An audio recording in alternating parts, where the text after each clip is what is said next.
নমস্কাৰ, এয়া হৈছে জুনু দেৱী বাইদেউ, শিক্ষাগুৰু মোৰ বাইদেউ শিক্ষাগুৰু। অৱসৰ লৈছে ফলঙনি বাপুজী হায়াৰ ছেকেণ্ডেৰীৰ পৰা ভাইচ প্ৰিন্সিপাল হিচাপে। আৰু বাইদেউক আমি সৰুৰে পৰা পাইছো, কিন্তু বাইদেউৰ কিছুমান বস্তু জানিবলগীয়া থাকে, মানে ভাল লাগে, মানে বাইদেউৰ থলুৱা খাদ্যৰ বিষয়ে বাইদেউৰ মানে বহুত জানে বাইদেৱে, মানে তাকে মানে বাইদেউৰ পৰা আজি জানিম বুলি আহিছো, আৰু লগতে আপোনালোকলৈও শ্বেয়াৰ কৰিব বিচাৰিছো। গতিকে মই প্ৰথমতে মোৰ পেজলৈ বাইদেউক মই অভিনন্দন জনাইছো। বাইদেউ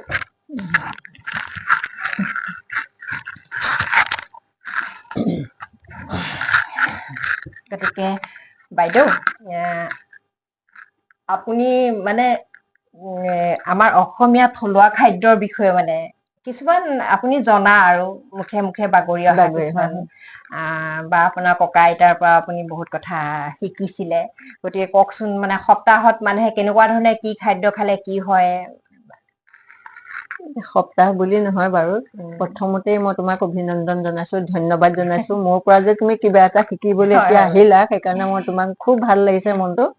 কিন্তু মই যে কিবা এটা তোমালোকক জনাব পাৰিম, মই সেইটো ভবা নাই। আজিকালি বহুতে জানেই বাৰু হয়। এইখিনি, তথাপিতো তোমালোকে নহয় মই বাইদেউ, আপোনালোকৰ পৰাতো আপোনালোক আমাতকে জ্যেষ্ঠ, বিশেষকৈ শিক্ষাগুৰু। আজি মই একে এটা হেৰি মোৰ বেয়াও লাগিছে, নাই একো নাই, সেইটো একো নাই কিন্তু বাৰু। মানে অ কথাটো হ'ল গতিকে কি, আপোনালোকৰ লগত সদায় শিকিবলে থাকেই, আমাৰ সদায় শিকিবলে থাকে। সেইটো বাৰু গোটেই জীৱনতে হয় মানুহৰ হয় শিক্ষা শিকিবলৈ লগীয়া বহুত কথা থাকে। হয় এতিয়া খোৱা বোৱাৰ কথাত কিন্তু আজিকালি বহুত জানিবলগীয়া কথা আছে। কি আকৌ পুৰণা বস্তুবিলাক মানুহে আঁকোৱালি লোৱা লৈছে দেখা গৈছে।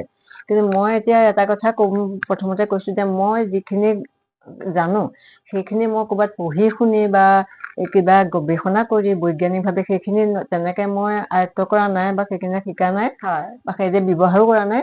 মই যিখিনি ককা আইতাৰ পৰা, মা দেউতাৰ পৰা পৰম্পৰাগত ভাৱে মানে চলি আহিছে, সেইখিনি দেখি আহিছো। সেইখিনি কথাকে অকমান কওঁ বাৰু। এতিয়া ধৰা বছৰটোত আমি বহাগ বিহুৰ সময়ত আমি বিভিন্ন ধৰণৰ বস্তু খাওঁ। সেইখিনিত ঔষধি গুণ বহুত থাকে। 100 এবিধ শাকৰ আমি শাক খাওঁ, হয় শাকৰ তৰকাৰী খাওঁ। বহাগ বিহুত আমি কলডিল, হয় ভীমকলৰ পচলা, হয় তাৰপিছতে দৈ পইতা খোৱা হয়, সেইখিনি খোৱা হয়। সেইখিনি প্ৰত্যেকটো বস্তুতে একোটা ঔষধি গুণ পচলাটো মানে থাকে। বহাগ বিহুৰ সময়ৰ লগে সোমোৱাই লগে ন খায়। সেই নহয় সময়ত মানে বতৰৰ কথা এটা থাকে। হয় বৰষুণো বৰ বেছি নাথাকে, আৰু মানে বৰষুণ আহে নতুনকে, বাৰিষা আৰম্ভ হয়। সেই কলগছত গছত সাধাৰণতে পানীটো জমা হৈ জমা হৈ থাকে। নহয়, সেইটো কাৰণে আৰু খাব লাগে। কলডিলতো বহুত ঔষধি গুণ থাকে। কলডিল সেইকাৰণে খালে প্ৰত্যেক সপ্তাহত প্ৰথম সপ্তাহতে খোৱা হয়। কঁঠালৰ মুচি প্ৰথমতে খাব হয়, আৰু প্ৰত্যেকে আমি সেইখিনি আলোচনা কৰি এসপ্তাহটোত খাওঁ। খাই আৰু দ্বিতীয় কথা হ'ল কি, আমাৰ শনিবাৰ মঙ্গলবাৰ এইকেইটা দিনত আমি তিতা নাখাওঁ। তিতা নাখায় তিতা নাখাওঁ, ৰাতি তিতা নাখাওঁ। এইটো মানে সূৰ্যৰ তাপটোৱে বহুত আমাৰ শৰীৰত ক্ৰিয়া কৰে। হয় সূৰ্যৰ তাপ নাথাকিলে মানে খাব নালাগে। আৰু শনিবাৰ তিতাটোৱে মঙ্গলবাৰ অপকাৰ কৰে তিতাটো খাব নালাগে, হজম নহয়। খাৰে টেঙাই খাব নালাগে বুলি আমাৰ ককা আইতাহঁতৰ দিনৰ পৰা কৈ আহিছে, মানে শিকাই আহিছে, আমি নেখাওঁ। হয় এতিয়া আমি ডাঙৰ হলত বুজি পাইছো যে খাৰে টেঙাই খালে তাৰ কি অপকাৰ হয়। আৰু কথা এটা হ'ল কি, যে আমি আঁউসী, একাদশী, পূৰ্ণিমা এইবিলাক আমি ব্ৰত কৰো। হয় ইয়াৰ গ্ৰহ নক্ষত্ৰত একোটা আমাৰ শৰীৰত এটা প্ৰভাৱ পৰে। পৰে প্ৰভাৱ পৰে। সেই সময়ত আমি জানোৱে যে সৌৰজগতৰ আঁউসীৰ দিনা কেনেকুৱা অৱস্থান কৰে, হয় পূৰ্ণিমাৰ দিনা কেনেকুৱা অৱস্থান কৰে। সেইখিনি খালে আমাৰ শৰীৰত হজম নহয়, বিভিন্ন হয় ধৰণৰ বেমাৰৰ উৎপত্তি হয়। আজিকালিতো বহুতে আজিকালি সেইবিলাক নামানে বাইদেউ, নামানে কাৰণ এতিয়া এটা কথা, আগৰ মানুহৰ কিমান বেমাৰ আছিলে চাওকচোন। আজিকালি প্ৰায় মানুহৰ ডায়েবেটিছ, প্ৰেচাৰ, অ গেছ, মানে অ গোটেই ভৰপুৰ হৈ থাকে শৰীৰটো। সেইকাৰণে ধৰা মাছ মাংস এইবিলাক ৰাতিয়ে দিনে অ মাছ মাংস ডিম গোটেই কেইটা আমিষ বস্তু আগতে আমাক খাবলৈ নিদিয়ে। সেইবিলাকৰ পৰা তুমি চোৱা, মানুহ কোনজনৰ গেছ নাই, হয় কোনজনৰ ডায়েবেটিছ নাই, কোনজনৰ হাই প্ৰেচাৰ নাই।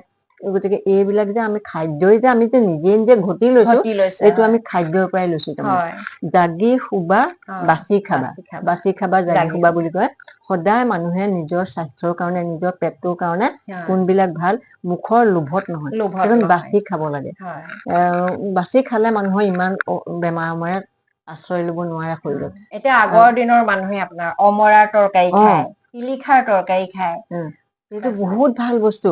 শিলিখাৰ তৰকাৰী, অমৰা তৰকাৰী, আমলখি তৰকাৰী, হয় এইখিনি এইখিনি মানে সপ্তাহত এদিন হলেও পাৰিলে খাব লাগে আৰু সংৰক্ষণ কৰি ৰাখিব পাৰি অমৰা শুকুৱাই থৈ দিব পাৰি আমলখি শুকুৱাই থব পাৰি শিলিখাও শুকুৱাই থব শুকুৱাই থব পাৰি সেইখিনি থেতেলিয়াই পেলাই জোল বনাই খালে শৰীৰৰ কাৰণে আৰু মুখত বৰ ৰুচিকৰ খাই ভাল লাগে ভাত খাবলৈ মন নগলে কিবা নহলে তেনেকুৱা অকণ বনাব লাগে ভাল লাগে বিভিন্ন ধৰণৰ শাক মাটিকাদুৰি মচন্দৰী আমাৰ মাটোৱেতো মোৰ ছোৱালীয়ে এটা কবিতাই লিখিছিলে মৌ আখৰৰ মাহাত্ম্য বুলি পেলাই মৌ আখৰৰ যিমান শাক পাচলি শাক আছিলে তাৰ প্ৰত্যেকটো গুণাগুণ দি পেলাই এটা কবিতা লিখিছিলে বহুত শাক আছে সেইখিনি শাক পাচলি আমাৰ কাৰণে স্বাস্থ্যৰ কাৰণে ভাল আৰু বতৰৰ বস্তু খাব লাগে এতিয়া জেঠ মাহ আহিব কঁঠাল হ'ব কঁঠাল গৰম বুলি আমি ইমান মানে পকা কঁঠাল নোৱাৰি দে খাবলৈ গোন্ধেই ল'ব নোৱাৰে আজিকালি কিন্তু সেইটো কথা নহয় পকা কঁঠাল ঠাণ্ডা দিনত নহয় গৰম দিনত হজম নহয় প্ৰকৃতিয়ে আমাক দিছে সেইটো প্ৰকৃতিয়ে দিছে সেইটো এটা আমি গৰম দিনত সেইটো খাব লাগে খালে আমাৰ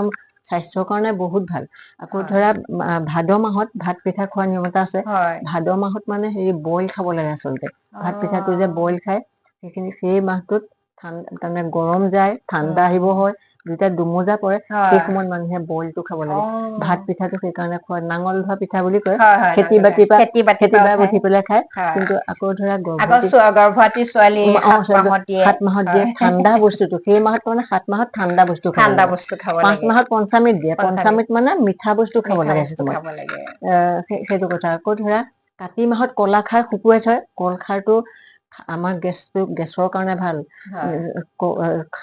হাতত তিতা আঠত খায় 7 দিনৰ মূৰে তিতা খাব লাগে 8 দিনৰ মূৰে খাৰ খাব লাগে এতিয়া বজাৰৰ চৌদা খাৰ খোৱাতকে এই কল বাকলি বা কল খাৰ যিটো বনাই কলগছৰ প্ৰাকৃতিকভাৱে তাৰ সেইটো খুব ভাল বস্তু ঔষধি গুণ বহুত থাকে সেইটো গেছৰ কাৰণেও ভাল 8 দিনৰ মূৰত এসাঁজ সেই কল বাকলি খাৰ হওক বা সেই বাকলি যে শুকুৱাই পেলাই যে থৈ দিয়ে সেইখিনি কিমান ভীমকল জোপা এটা বস্তু পেলনি নাযায় পেলু কৃমিৰ কাৰণে এতিয়া কাতি মাহত আৰু ফাগুন চ'ত মাহত এই শেষ মাহত পেলুটো তুমি গাভিনী হয় বুলি কয় ডাক্তৰে দৰবো দিয়ে পেলু দৰব দিয়ে ল'ৰা ছোৱালী খাবলৈ সেই সময়ত মানে এইবোৰ মাটি কঁঠালৰ কোঁহ খাই সৰুতে খুৱাব লাগে কেতিয়াও পেলু তুমি বৃদ্ধি নহয় ফাগুন চ'ত মহীয়া এতিয়া মানিমুনি কৰিছে যে মানিমুনিটো ৰস উলিয়াই অকণমান জালুক এটা দি নিমখ অকণ দি পেলাই গৰমকে খুৱাব লাগে ল'ৰা ছোৱালী কেতিয়াও পেলু কৃমি নহয় আৰু ডাঙৰেও মানিমুনিটো এতিয়া খাব লাগে তাৰমানে তাৰ মহৌষধ মুঠতে সাধাৰণতে পেট বেয়া হলেও খায় আমাৰ আচলতে আমি প্ৰতিৰোধক হিচাপে খাব লাগে বেমাৰটো হোৱাৰ পিছত খোৱাতকে আগতে কেয়াৰ ল'ব লাগে সেইটোৱে নৰসিংহ মানিমুনি ভেদাইলতা কিমান আমাৰ আছে আমাৰ গোটেই কেইবিধ মান উদ্ভিদৰ বাহিৰে গোটেই আমাৰ ঔষধ এজন ইংৰাজ মানুহে তেতিয়া চাহাব আছিলে চাহাব এজনে মানে গাড়ীৰ পৰা নামি পেলাই পেচাব কৰিবলৈ বিচাৰি ফুৰিছে বোলে গোটেইবোৰ বোলে ঔষধহে মেডিচিন গছ পেচাব কৰিবলৈ জেগা নাই সেইকাৰণে কৈছো যে আমাৰ অসমত যিমান ঔষধি গুণ আছে গছ আছে কেইবিধ মানহে মানে পয়জনাছ গছ আছে সেইকেইবিধ আমি চিনি পালে মানে বাকীবোৰ চব খাব পাৰি তেখেতে 100 এবিধ শাক আমিতো বহুত চিনিয়ে নাপাওঁ এইখিনি লিষ্টখন বাৰু মোৰ ক'ৰবাত লিখি থোৱা আছে কিন্তু চব আমি গোটাব নোৱাৰো সেইদে প্ৰায় 60-65 ভাগ হয়গে পথাৰ ঘূৰা বিচাৰি ভালো লাগে আকৌ চতুৰ্দশী দিনা 14 বিধ শাক খাব লাগে কাতি বিহুৰ আগত 14 বিধ খাব লাগে নাজানো 14 বিধ শাকটো কাতি বিহুত খায় সেইটো মানে এনেকুৱা হয় সেই সময়তে গজে বিভিন্ন ধৰণৰ শাকবোৰ সেই শাকবোৰ পোৱা যায় বহুত আছে দুপৰ টেঙা পাত মানে এতিয়া ধৰি লওক আপোনাৰ কল পচলাটো মানুহে কয় যে গ'ল্ড ব্লাডাৰৰ কাৰণে বহুত ভাল বস্তুটো আৰু ধৰি লওক কলডিলটো কলগছজোপা গোটেই মানে ঔষধি একেবাৰে গুৰিটোৰ পৰা ধৰি পাতলৈকে সৈতে সেইকাৰণে মানে সেইটো ভীমকল গছ কলগছৰ আমাৰ কল পাতখিলাত যে প্ৰসাদ খাওঁ আমি তাৰো কিবা এটা আকৌ এতিয়া কলপাতত এইখিনিতে মনত পৰোতে কথা এটা কওঁ যে ভীমকলৰ পাতত গৰম গৰম ভাত দিব লাগে ভাত খাব লাগে সেই তাৰ যিটো সেউজীয়া বস্তুটো তাত লাগি যায় সেইটো সৰু ডাঙৰো ভাল বাৰু সৰু ল'ৰা ছোৱালীৰ কাৰণে খুব ভাল আমাৰ বসন্ত ওলালে যে বাইদেউ আপোনাৰ পায়সটো দিয়ে আগলি কলপাতত সেইটো এটা ঔষধ আমি এতিয়া এই বজাৰৰ সেই ডিছবোৰ খোৱাতকে গছ থাকিলে আমি কলপাত মাজে মাজে যদি সপ্তাহত এদিনো কলপাতত গৰম ভাত খাওঁ আমাৰ স্বাস্থ্যৰ কাৰণে বহুত খিনি আমি কিবা পাম মানে এইখিনি আমাৰ ককা আইতাহঁতে দেখা আকৌ এটা কথা মনত পৰিছে। আমাৰ আইতাহঁতে আগতে আমি যে মাছৰ পেটুৰ লগত ভাতটো ভাজি খাওঁ ভাল লাগে। আমাৰ ককাই নিদিয়ে ভাজিবলৈ, নিদিয়ে মানে ভাত হেনো লখিমী দুবাৰ ভাজিব নাপায়। এতিয়া ডাঙৰ হলত বুজি পাইছো বস্তু গৰম কৰি খালে তাৰ গুণাগুণ লোকচান হৈ যায়, নষ্ট হৈ যায় তাৰমানে। সেইকাৰণে কয় মানে আজিকালি কিছুমানত পাওঁ বাৰু, এতিয়া আমাৰ ধৰি লওক ভাতটো থাকি গ'ল ফ্ৰাইড ৰাইচ কৰি যায়, সেইটোত মানে মানে আচলতে বেয়া বস্তুবোৰে আমি সেৱন কৰি আছো নহয় বাইদেউ। আমাৰ এতিয়া সেই মাছৰ পেটুটো আমাৰ ককাই আগতে কিছুমান শাক শাক বুলি কয় মৰলীয়া শাকৰ লগত ভাজিবলৈ কয়, বা যিকোনো শাকৰ লগত ভাজিবলৈ দিয়ে, বেঙেনাৰ লগত ভাজিবলৈ দিয়ে, কিন্তু ভাতৰ লগত ভাজিবলৈ নিদিয়ে। আমি আকৌ খাই ভাল পাওঁ, নাখাও তেতিয়াহ'লে দেই। আমি খাই ভাল পাওঁ। ভাতৰ লগত খাওঁ বাৰু কিন্তু নাখাওঁ আজি পৰা আৰু বাইদেউ এতিয়া মাঘত আমাৰ তিল খাব লাগে। তিল খাব লাগে, তিলটো বহুত গুণাগুণ থাকে ন।